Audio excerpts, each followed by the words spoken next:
আলাইহি ওয়াসাল্লাম। আলহামদুলিল্লাহ, আলহামদুলিল্লাহ। আল্লাহ তাআলা তার বান্দা বান্দিকে কত যতন করে আদর করে সৃষ্টি করেছে কিনা, কথা বলেন। আবার কেনই বা তিনি মৌতের আযাব রেখে দিয়েছেন, কবরের আযাবও রাখছে কিনা, জোরে বলেন। হাসরের আযাব রাখেছে কিনা, আমার আল্লাহ জাহান্নাম সৃষ্টি করেছে কিনা, কথা বলেন। আমার আল্লাহ বলতেছেন ইন্নাল্লাযীনা আমানু কু আনফুসাকুম ওয়া আলাইকুম নূরান কুদুহান নাসু ওয়াল হিজরাব।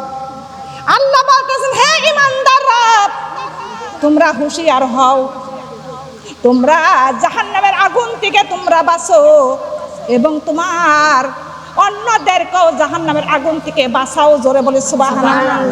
কেননা জাহান্নামের আগুন বানানো হবে একমাত্র মানুষ আর পাথর দিয়া, জোরে বলে সুবহানাল্লাহ। কে দিয়া, জোরে বলেন। মানুষ আর পাথর দেয়া। কার ঘোষণা? কার ঘোষণা? নূরান কুদুহান নাস ওয়াল হিজারাব। আল্লাহ বলতেছেন হে বান্দা বান্দিরা হুঁশিয়ার হও, হে ঈমানদাররা হুঁশিয়ার হও, হে আমার মুমিন মুমিনাতরা হুঁশিয়ার হও। ওই জাহান্নামের আগুন বানানো হবে একমাত্র মানুষ আর পাথর দিয়া। কে দিয়া, জোরে বলেন। ওই ঘোষণা যখন আমার আল্লাহ দিলেন, কিছু পাথর গলে গলে যাচ্ছে, আবার কিছু পাথর ফেটে ফেটে যাচ্ছে, আবার কিছু পাথর খসে খসে পড়তেছে, আবার কিছু পাথর অমর হয়ে আছে। হে দুনিয়ার মাবুন গো, আমরা হলাম মানুষ, আমাদের মধ্যে আল্লাহ তাআলা জ্ঞান বুদ্ধি বেরেন সব বলতে শক্তি দেশে কিনা, কথা বলেন। জাহান্নামের আগুন তৈরি হবে একমাত্র মানুষ আর পাথর। সেই ঘোষণা শুনেও আমাদের দিলে প্রাণে কোনো ভয় আছে নাই। ওই জাহান্নামের আগুন হবে গো একমাত্র মানুষ আর পাথর। আল্লাহর ঘোষণা কোনোদিন মিথ্যা হয়। আল্লাহ বলেন ওয়ালা সিরি ইন্নাল ইনসানা লাফি খুস। আল্লাহ বলে সময়ের কসম, মানুষ বড় ক্ষতিগ্রস্তের মধ্যে এবং ভুলের মধ্যেই আছে। আছে কিনা, জোরে বলেন। আছে কিনা? যারা ভুলের মধ্যে ক্ষতিগ্রস্তের মধ্যে আছে তারাই হবে জাহান্নামের খড়ি, কথা বলেন। ঠিক না বে ঠিক? ভুলের মধ্যে কি সারা জীবন কাটায় নিয়ে যাবে? আমাদের কি ওই ক্ষতিগ্রস্তের মধ্যে সারা জীবন থাকা যাবে, জোরে বলেন। থাকা যাবে না, সচেতন হতে হবে। কেননা আমাদের কখন যেন কবরে চলে যাওয়া লাগে কিনা, আর কবরে গেলে আর আমরা দুনিয়ার মধ্যে ফিরে আসতে পারবো না, একটা নেক আমল করতে পারবো না। যেদিন কবরে চলে যাবেন সেই দিন গো আমাদের মুনকার নাকিরা সে বলবে মার রব্বুকা ও আমার দিনুকা মান নাবিউকা। কয়টা প্রশ্ন? 3টা প্রশ্ন। না পারলে প্রশ্নের জবাব শুরু হয়ে যাবে কবরের আযাব, কথা বলেন। আমার রব আমার, কথা বলেন। রব আমার আল্লাহ, ধর্ম আমার ইসলাম, আর নবী আমার মুহাম্মদ সাল্লাল্লাহু আলাইহি ওয়াসাল্লাম। কয়টা প্রশ্ন, কথা বলেন। রব আমার আল্লাহ, আমরা মাইনে নিচ্ছি রব আমার আল্লাহ, স্বীকার করলাম, কিন্তু সেই রবের ইবাদত করার দরকার আছে কেন, জোরে বলেন। তখনই ফেরেশতারা বলবে হে আমার আল্লাহর বান্দারা, তোমরা রব বলে স্বীকার করতেছো, সে রবের কতটুকু ইবাদত করছো আর কতটুকু আনছো দেখাও, কথা বলেন। সেখন আমাদের ইবাদত দেখানোর দরকার। আমল নামাটা, আমাদের আমল নামায় যদি আমল না থাকে সেই দিন কাঁদলেও কোনো লাভ, কথা বলেন। আল্লাহ তাআলা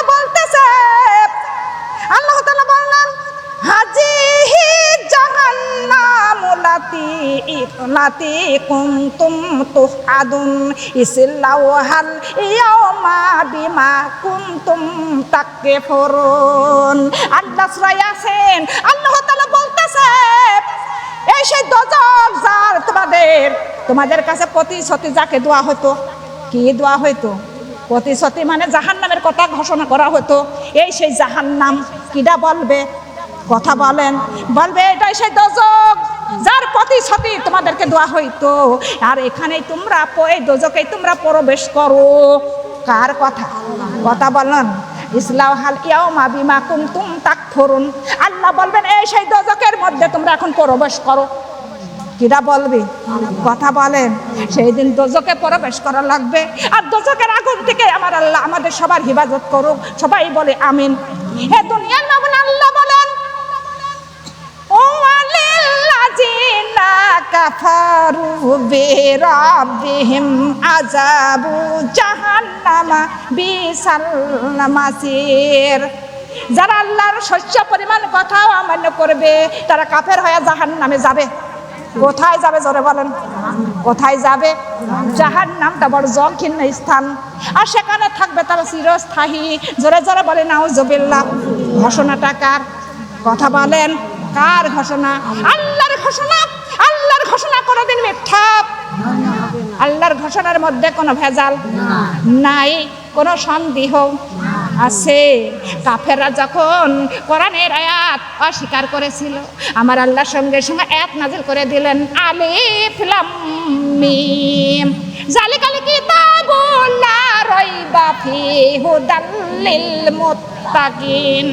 আল্লাহ বলেন সেই কিতাব, এই কিতাবের মধ্যে কোনো ভুল, কিতাবের মধ্যে কোনো সন্দেহ, এই কিতাবের মধ্যে কোনো ভেজাল নাই। তো মুত্তাকিনের জন্য আছে জান্নাত। জোরে বলে সুবহানাল্লাহ। মুত্তাকিনের জন্য কি আছে? কথা বলেন। আল্লাহ বলেন ওই মুত্তাকিনের জন্যই আছে জান্নাত। জোরে জোরে বলে সুবহানাল্লাহ। হে দুনিয়ার মামুনগণ, একদিন আল্লাহর নবী জাহান্নামের কথা প্রচার করে শোনাইছে, কিন্তু তার উম্মত আল্লাহর বান্দারা কোনোদিন কি দেখেছে? আমাদের এটা শুনেই আমাদের বিশ্বাস করার দরকার আছে কিনা জোরে বলেন? আমাদের শুনেই বিশ্বাস করতে হবে জাহান্নামের কথা, কারণ না কবরের আযাবের কথা বিশ্বাস করার দরকার আছে কিনা জোরে বলেন? আল্লাহ বলেন আল্লাযিনা ইউমিনুনা বিল গায়বি ওয়া ইউকিমুনাস সালাতা ওয়া মিম্মা রাযাকনাহুম ইউনফিকুন। আল্লাহ বললেন ও বান্দারা, তোমরা গায়েবকে বিশ্বাস করো। কি বিশ্বাস করতে হবে? গায়েব, বিল গায়বি। আল্লাহ বলেন গায়েবকে, আমার গায়েবকে, আল্লাহর গায়েবকে তোমরা বিশ্বাস করো। বিশ্বাস করে ঠিকভাবে সালাত আদায় করো। হুকুম টাকার কথা বলেন। ওয়া ইউকিমুনাস সালাত, তা গায়েবকে বিশ্বাস করো, আল্লাহর গায়েব বিশ্বাস করে ঠিকভাবে সালাত আদায় করো। কার হুকুম? কথা বলেন। ওয়া মিম্মা রাযাকনাহুম ইউনফিকুন। আল্লাহ বলেন বান্দারে যা রিজিক দিয়েছি তা হতে তোরা খরচ কর। হুকুম টাকার কথা বলেন। আল্লাহর হুকুম মানার দরকার আছে কিনা? আল্লাহ যা আদেশ করেছে আমরা সেই আদেশ পালন করবো কিনা? কথা বলেন, পালন করবো কিনা? কথা বলেন না কেন? আল্লাহ যা আদেশ দিয়েছে আমাদের, সেই আদেশগুলো আমরা পালন করবো ইনশাআল্লাহ। আর যা হতে আমাদের নিষেধ করেছে সেই কাজ আমরা জীবন গেলেও করবো না। নাউজুবিল্লাহ। এ দুনিয়ার মামুনগণ, একদিন আল্লাহর নবী সাহাবাগণ নিয়ে বসে আছেন, এমন সময় একটা জোরে আওয়াজ চলে আসলো। সাহাবীরা চমকে উঠলো, উঠিয়া বলতেছে ইয়া রাসূলুল্লাহ, ইয়া হাবিবাল্লাহ, এত বড় জোরে একটা গর্জন আসলো কিসের? কিসের আওয়াজ আসলেন? আল্লাহ রাসূল বলতেছে ও সাহাবীরা শুনে নাও, ৭০,০০০ পূর্বে আমার আল্লাহ তাআলা জাহান্নামের দিকে একটা পাথর নিক্ষেপ করেছিলেন, আর এই ৭০,০০০ বছর পর সেই পাথরটাই আজকে জাহান্নামার ওই তলায় যা ঠেকলো, তাই সেটার আওয়াজ শুনতে পেরেছ। জোরে বলি সুবহানাল্লাহ। কিসের আওয়াজ? কথা বলেন। কিসের আওয়াজ? জাহান্নাম। আল্লাহ রাসূল বলতেছেন, সাহাবাগণ বসে আলাপ আলোচনা করতেছেন, এমন সময় একটা জোরে আওয়াজ আসলেন। সাহাবাগণ বলতেছে ইয়া রাসূলুল্লাহ, এমন জোরে একটা আওয়াজ আসলো কিসে? আল্লাহ রাসূল বললেন যে ৭০,০০০ পূর্বে একটা পাথর আল্লাহ তাআলা ওই জাহান্নামের দিকে নিক্ষেপ করেছিলেন, সেই পাথরটা আজকে ৭০,০০০ বছর পর আজকে জাহান্নামের তলায় যেয়ে ঠেকলো, তাই সেই পাথরের শব্দ। সুবহানাল্লাহ। তাহলে একটু অনুভব করেন সে জাহান্নামের কত গভীরতা, কত গভীরতা। তাহলে এটাও তো আমাদের অনুভব করার দরকার আছে কিনা জোরে বলেন?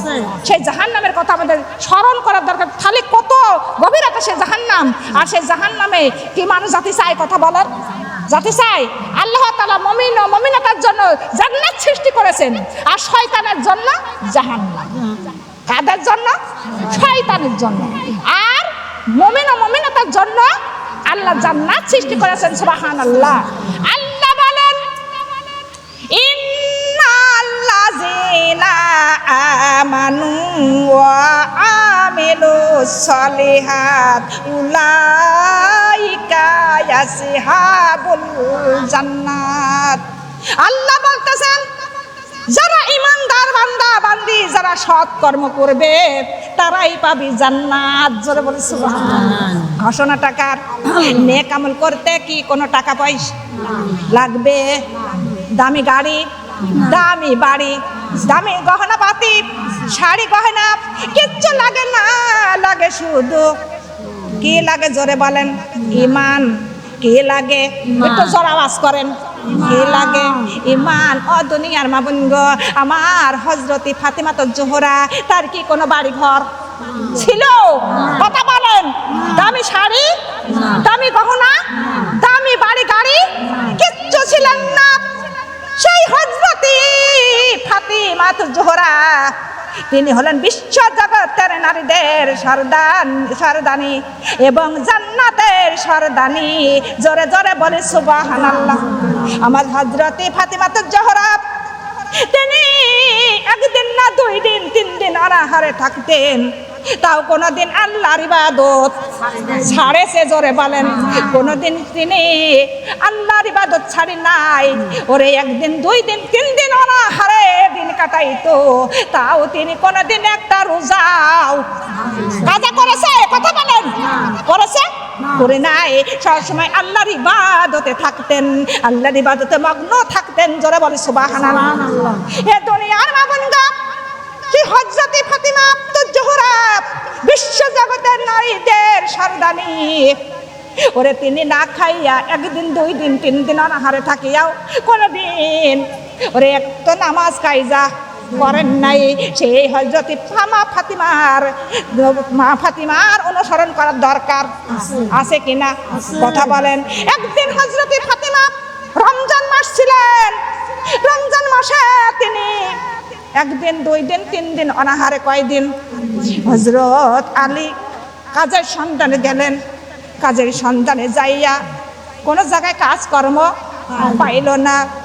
তখনই একটা বড় লোক ইহুদির কাছে যে বলতেছেন, ভাই আমার একটা কাজ দেন, আমার বিবি আমার সন্তান আমরা সবাই না খেয়ে আজকে রোজা রাখছি, কিন্তু এই ইফতারি করার মতো আমার ঘরে কিছুই নাই।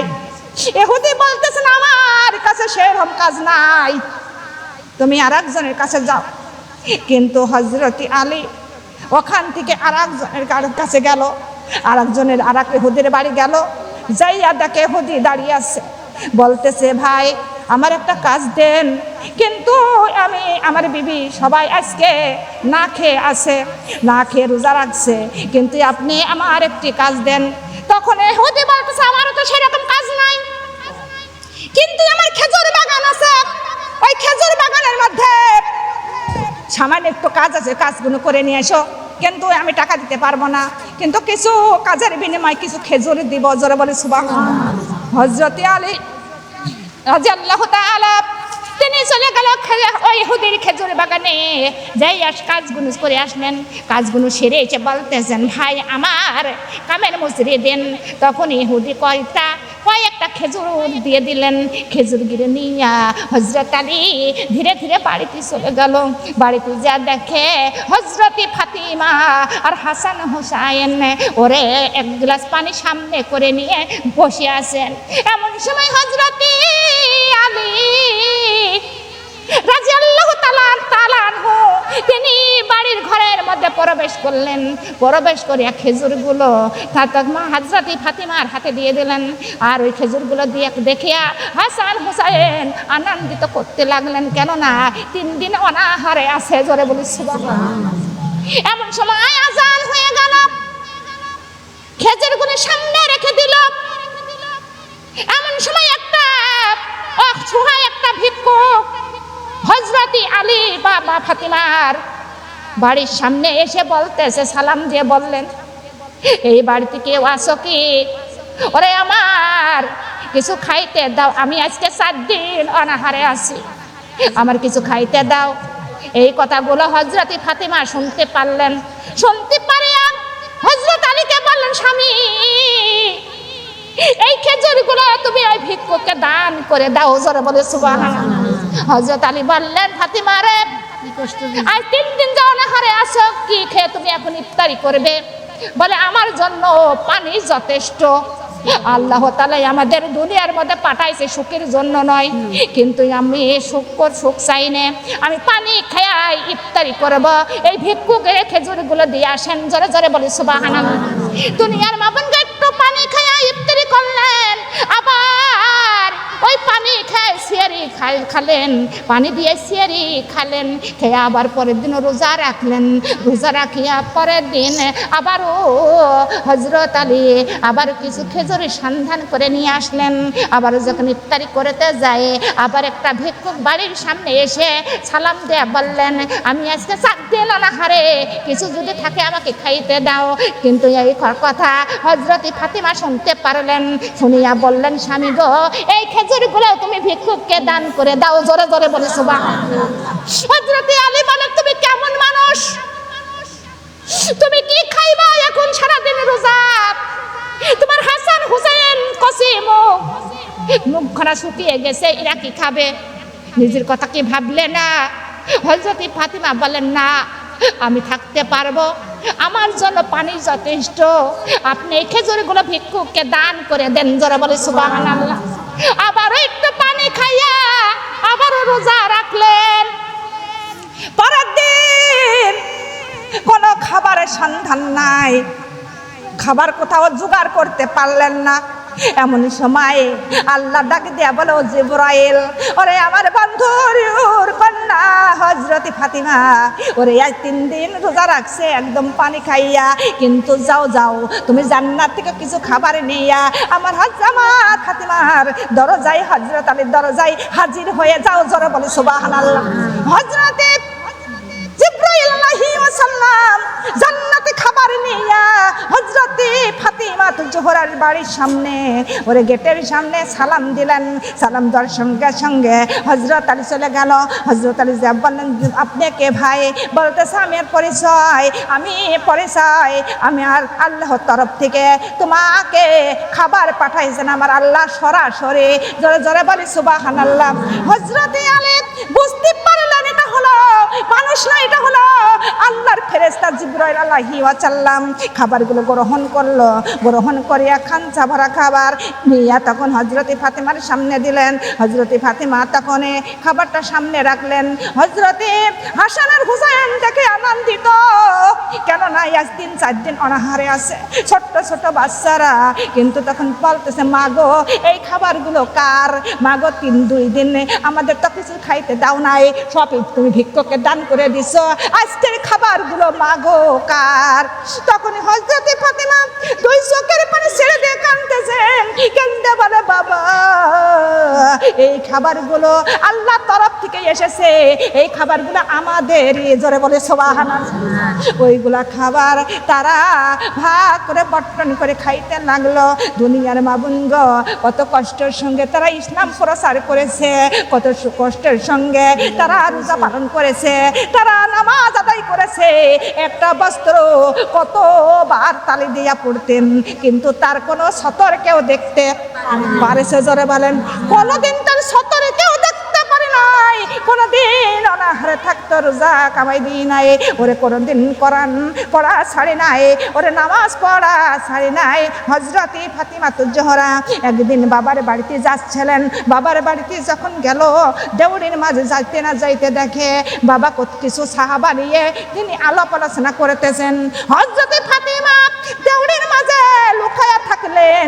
এমন সময় শুনতে পারলেন আমার নবী একটি সাহাবার তাকাইয়া বলতেছে, হে সাহাবী, কিন্তু এই পাহাড়ের কিনারায় একটা বাড়ি আছে, ওই বাড়িতে একটা বিধবা মহিলা বাস করে, আর ওই বিধবা বিধবা মহিলা 3 দিন যাবত অনাহারে আছে, কিন্তু তার বাড়িতে ঘরে কোনো খাবার নাই।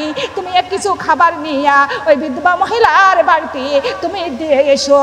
তখন ওই সাহাবী বলতেছে, আল্লাহর নবী গো, কিভাবে যাব? ওখানে তো বাঘ ভালুকের ভয়, বনের মধ্যে যেতে হয়, বাঘ ভালুকের ভয়। আল্লাহর নবী বলতেছে, সাহাবী, আল্লাহর সৃষ্টি মানুষ, আল্লাহর সৃষ্টি বাঘ ভালুক, কিন্তু তুমি হলে আখিরি নবীর উম্মত, আল্লাহর বান্দা, কিন্তু তুমি বান্দার সাহায্য করতে যাচ্ছ, তোমার ওই বাঘে কিছুই বলবে না। তুমি কিছু খাবার নিয়া তুমি চলে যাও ওই মহিলার বাড়িতে। যারা যারা বলে সুবহানাল্লাহ। এই কথাগুলো হযরতে ফাতিমা বাবার মুখে শুনিয়া বাবার বাড়ির মধ্যে না ঢুকিয়া নিজের বাড়িতে চলে গেল।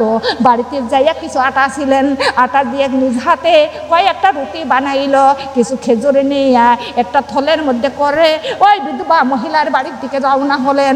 রওনা হইতে না হইতে দেখে একটা বড় জঙ্গল, জঙ্গলের মধ্যে যখন হাঁটা শুরু করলেন তখন দেখে পিছে পিছে একটা বাঘ হাঁটতে হাঁটতে যাচ্ছেন। আমার হযরতে ফাতিমা ছায়া দেখতে পারলেন। তখনই হযরতে ফাতিমা তখন মনে অনুভব করে পিছের ছায়া দেখা যায়, তখনই দেখে একটা বাঘ তার পিছে পিছে হাঁটতেছে। হযরতে ফাতিমা দাঁড়িয়ে পড়লেন, দাঁড়িয়ে বলতেছে, বাঘ তুমি কেন আমার পিছনে পিছনে আসতেছ? বাঘের জবান খুলে গেল, বাঘ বলতেছে, হে ফাতিমা, তোমার আমি ক্ষতি করতে আসি নাই, তুমি হলো বিশ্ব জগতের নারীদের সরদানি, হে জান্নাতের সরদানি, তোমার আমি ক্ষতি করতে আসি নাই, তোমার আমি পাহারা দিতে এসেছি। জোরে জোরে বলে সুবহানাল্লাহ। হযরতে ফাতিমা তখনই বাঘের বাঘ তখন ওই হযরতে ফাতিমার সঙ্গে সঙ্গে ওই বিধবা মহিলার বাড়িতে গেল। বিধবা মহিলা ওইদিকে আল্লাহর কাছে প্রার্থনা করতেছে, হে রব্বুল আলামিন, আজ 3 দিন অনাহারে আছি, আমার ঘরে কোনো খাবারের ব্যবস্থা নাই, কিন্তু আমি একদম অনাহারে আছি, তুমি আমার কিছু খাবার সংগ্রহ করে দাও। আল্লাহ ছাড়া কারোর ক্ষমতা আছে? জোরে বলেন। আল্লাহ বলেন, ইয়াকা নাবুদু ওয়া ইয়াকা নাস্তাইন। আল্লাহ বলতেছে, বান্দারে, তোমরা বিপদে পড়লে তোমরা আমার কাছে সাহায্য, আল্লাহর কাছে সাহায্য চাও, আল্লাহর ইবাদত করো, আল্লাহর কাছে সাহায্য চাও। আল্লাহর ইবাদত করলে আল্লাহ নিশ্চয় সাহায্য দিবেন। দিবেন কিনা জোরে বলেন। হে দুনিয়ার মাবুনগা, তখনই মোনাজাত শেষ করতে না করতে হযরতে ফাতিমা তখনই ঘরের দরজার কাছে যা বললেন, আসসালামু আলাইকুম ইয়া আহলাল বাইত, হে আমার বাড়িওয়ালি, বাড়ির মধ্যে আসছো কিনা, ঘরের মধ্যে আসছো কিনা, ঘরের দরজাটা খুলে দাও। তখন বিধবা মহিলা তখনই মোনাজাত শেষ করে সালামের জবাব দিলেন। জবাব দিয়ে ঘরের দরজাটা খুললে দেখে হযরতে ফাতিমা বলতেছে, তুমি, তোমার পরিচয় কি? ফাতিমা তো জোহরা বললেন, আমার পরিচয়, আমি বিশ্ব নবীর কলিজার টুকরা ধরে দোলানি, আমার নামই হবে হযরত ফাতিমা জোহরা। তখন ওই বিধবা মহিলা মনে মনে ভাবতে লাগলো, এই তো বিশ্ব জগতের নারীদের সরদানি, আবার হবে জান্নাতের সরদানি। কিন্তু সে খাবার নিয়ে এসেছে, খাবারগুলো তাকে দিয়া আবার বনের মধ্যে দিকে হাঁটতে হাঁটতে আবার যখন রওনা হয়, বাঘও সঙ্গে সঙ্গে রওনা হলেন। আমার হযরতে ফাতিমা বাড়ির দিকে পৌঁছায় দিলেন, পৌঁছায় দিয়ে বাঘ হাঁটতে হাঁটতে যাইতেছে। যাইতে যাইতে দেখে একটা রাখাল কিছু বকরি চড়াইতেছে, ওই বকরি চড়াইতেছে। রাখালের কাছে চলে গেল বাঘ, আর ওই রাখাল বাঘটা দেখে একটু ভয় পেয়ে গেল, কেননা বাঘ আমার হয়তো খেয়ে ফেলবে। মানে বাঘের জবান খুলে গেল, বলতেছে, রাখাল, আমি বাঘে তোমাকে খেতে আসি নাই। ওরে রাখাল, তুমি ইহুদি, আজ পর্যন্ত দয়ার নবীর মায়ার নবীর কালিমা পড়ো নাই, আজকেই তুমি দয়ার নবীর মায়ার নবীর কালিমা পড়ে মুসলমান হয়ে যাও। ওরে ইহুদি রাখাল, তোমার বকরিগুলোর দায়িত্ব আমি বাগ নিলাম, তোমার একটা বকরিও কেউ খাবে না, আমি তোমার বকরিগুলোর দেখাশোনা করব। তুমি দয়ার নবীর সন্ধানে চলে যাও, যাইয়া তুমি কালিমা পড়ে এখনই এই মুহূর্তে মুসলমান হয়ে যাও। তখনই ওই ইহুদি রাখাল মনে মনে ভাবে একটা বাঘ হইয়া জবান খুলে দয়ার নবী মায়ার নবীর কথা বলতেছে, হয়তো সে নিশ্চয় আল্লাহর নবী, কিন্তু আমি আর দেরি করব না, কিন্তু আজকে আমি দয়ার নবী মায়ার নবীর কাছে যাব, তার হাতে হাতে রেখে আমি কালিমা পড়ে মুসলমান হব। কিন্তু বাঘের জবান খুলে যখন বললেন, তখনই রাখাল ওই বকরিগুলো ওই বাঘের আওতায় রেখে তখন রওনা হয়ে গেল। বাঘ বলতেছে, রাখাল তুমি চলে যাও রে আমার নবীজির কাছে, তোমার একটা বকরিও কেউ নষ্ট করবে না, আর আমি কারোর খাইতেও দেব না। জোরে জোরে বলি সুবহানাল্লাহ। ওই রাখাল তখন রওনা হলেন আল্লাহ রাসূলের কাছে। এই সময় জিবরাইল আমিন আসিয়া বলতেছে, দয়ার নবী মায়ার নবী গো, একটা ইহুদি রাখাল আপনার কাছে আজকে আপনার কাছে এসে তার হাতে হাতে রেখে কালিমা পড়ে মুসলমান হবে, কিন্তু পাঠাইয়া দিল বনের বাঘে। জোরে জোরে বলি সুবহানাল্লাহ। তখনই ইহুদি রাখাল আল্লাহর নবীর সন্ধানে যখন রওনা হলে, এমন সময় আল্লাহ রাসূলের কাছে যখন চলে গেল, আল্লাহ রাসূল বলতেছে, হে রাখাল তুমি বুঝি আজকে কালিমা পড়ে মুসলমান হয়বা? কিন্তু তখনই রাখাল বলতেছে, কেমনে ইনি ঠিক পাইলো, টেরে পাইলো? নিশ্চয় আল্লাহর নবী, নিশ্চয় দয়ার নবী। তখনই ব্রাহ্মণ নবী বলতেছে, রাখাল রে শুধু তাই নয়, আজকে তোমার বাঘ আমার কাছে পাঠাইয়া দিল, বনের বাঘ আমার কাছে পাঠাইয়া দিয়েছে তোমার কালিমা পড়ে মুসলমান হওয়ার জন্য। রাখাল মনে মনে ভাবে, ওরে বাঘ আমাকে পাঠাইছে, এটা কেমন করে আমার দয়ার নবী টের পাইলো? কিন্তু নবী না হইলে এটা কোনোদিন টের পাইতো না। আমার নবীর কাছে আগেই আল্লাহ সংবাদ দিয়ে পাঠাইয়া দিয়েছে। জোরে বলো সুবহানাল্লাহ। ইহুদি রাখাল তখনই বলতেছে, হ্যাঁ সত্যই বাঘ আমাকে পাঠাইয়া দিয়েছে, বাঘ আমার বকরিগুলোর দায়িত্ব নিছেন, কিন্তু আমি আপনার কাছে এসেছি, আপনার আমি চিনতে পারি নাই, বুঝতে পারি নাই, তাই আমি এতদিন কালিমা পড়ি নাই। আজকে বুঝতে পেরেছি বনের বাঘে আপনার কাছে আমার পাঠাইয়া দেয়, জবান খুলে কথা বলে, কিন্তু ওই বনের বাঘ আপনার মায়ায় কাঁদতেছে, কিন্তু আমরা মানুষ হয়ে আপনি চিনি নাই, কিন্তু আমি আজ দেরি করব না, আপনিও আর দেরি করবেন না, আপনাকে পড়াইয়া দেন লা ইলাহা ইল্লাল্লাহু মুহাম্মাদুর রাসূলুল্লাহ সাল্লাল্লাহু আলাইহি ওয়াসাল্লাম। সঙ্গে সঙ্গে নবীজির হাতে হাতে রেখে ইহুদি রাখাল ওই কালিমা পড়ে মুসলমান হয়ে গেল। হে দুনিয়ার মাবুন গো, আমাদের মধ্যে কত মুসলমান আছে নবীর কথা মুখেই নাই, আছে কিনা জোরে বলেন? নবীর কথা মুখে নাই, এমন এমন এমন এমন লোক আছে কিন্তু নবীজির অনুসরণ করে না, নবীজির ইসলামে বাধা দেয়। নবী যে কোরআন দুনিয়ার মধ্যে এনেছে, কিন্তু সেই কোরআনের বাধা হয়ে দাঁড়ায় কিনা জোরে বলেন? ইসলামে বাধা হয়ে দাঁড়ায়, ওটা দাঁড়ানো যাবে না। ও দুনিয়ার মাবুন গো, আল্লাহর কসম করে বলে, ওই কাল কিয়ামত হাসরের ময়দানে আমার নবী যে তাদের কোনো সাফায়েত করবে। জোরে বলেন? যারা ইসলামে বাধা দেয়, যারা কোরআনের পক্ষে বাধা দেয়, আল্লাহ রাসূল তার কোনোদিনও সাফায়েত, কথা বলেন, করবে? কখনো করবে না। আল্লাহ রাসূল তাদের কোনো সুপারিশ করবে না। লা ইলাহা ইল্লাল্লাহ, কালিমা লা ইলাহা ইল্লাল্লাহ। নবীর বেটি ফাতিমা, নবীর বেটি ফাতেমা, জান্নাতের চাবি মাগো, জান্নাতের চাবি মাগো দেও না, জান্নাতের চাবি মাগো। ফজরের নামাজ পড়নি, ফজরের নামাজ পড়ো নাই, জান্নাতের চাবি মাগো কাছে নাই। লা ইলাহা ইল্লাল্লাহ, কালিমা লা ইলাহা ইল্লাল্লাহ। নবীর বেটি ফাতেমা, নবীর বেটি ফাতেমা, জান্নাতের চাবি মাগো দেও না, জান্নাতের চাবি মাগো দেও না। জোহরের নামাজ পড়ো নাই, জোহরের নামাজ পড়ো নাই, জান্নাতের চাবি আমার হাতে নাই। লা ইলাহা ইল্লাল্লাহ, কালিমা লা ইলাহা ইল্লাল্লাহ। নবীর বেটি ফাতেমা নবীর বেটি জান্নাত যাবি মাগো দেও না জান্নাতের যাবি মাগো আসরের নামাজ পড়া নাই আসরের নামাজ পড়া নাই জান্নাতের যাবি আমার হাতে নাই লা ইলাহা ইল্লাল্লাহ কালিমা লা ইলাহা নবীর বেটি ফাতেমা জান্নাতের যাবি মাগো নবীর বেটি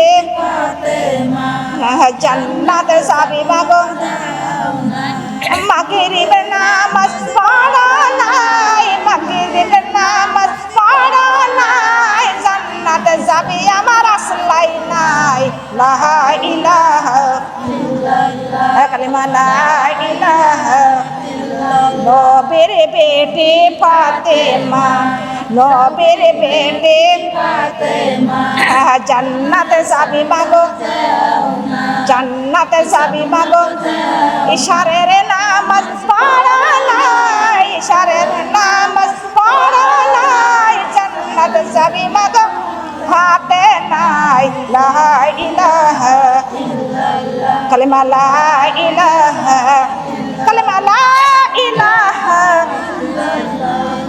মুহাম্মাদুর রাসূলুল্লাহ সাল্লাল্লাহু আলাইহি ওয়াসাল্লাম